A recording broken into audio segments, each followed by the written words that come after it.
Hey, I'm David Ohnstad. We've got a leadership crisis on our hands.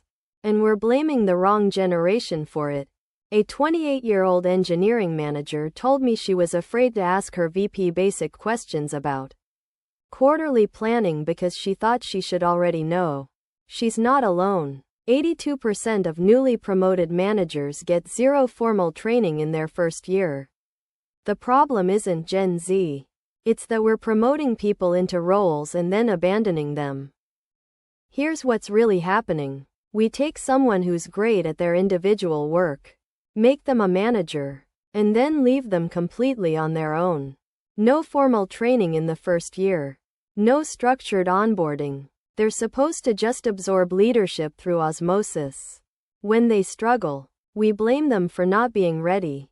But we never actually prepared them for strategic thinking, conflict resolution, or resource allocation. That's a systemic failure, not a generational one. Here's what's actually different about Gen Z managers. They're honest about what they don't know. Previous generations?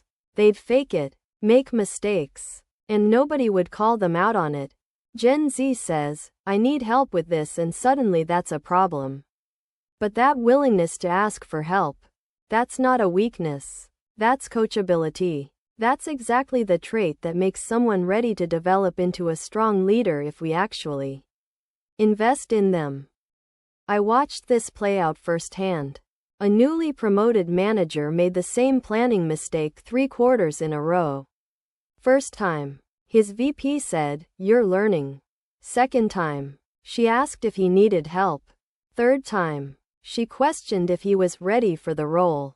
But here's the thing. Nobody ever actually showed him how to map dependencies or build buffer into estimates. He was just copying what he'd seen from his own manager. Without structured development, we don't fix the problem. We just blame the person. So what's the fix? Stop calling it a skills gap and start building an actual leadership development pipeline. Newly promoted managers need formal training in their first year. Not optional. Not figure it out, mandatory. They need to understand strategic planning, how to have difficult conversations, how to allocate resources. Pair that with mentorship and clear frameworks.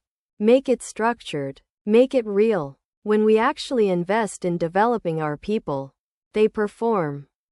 Stop blaming Gen Z for your broken leadership pipeline. Read the full article at the link in the description to learn how to actually develop your emerging leaders and fix this crisis.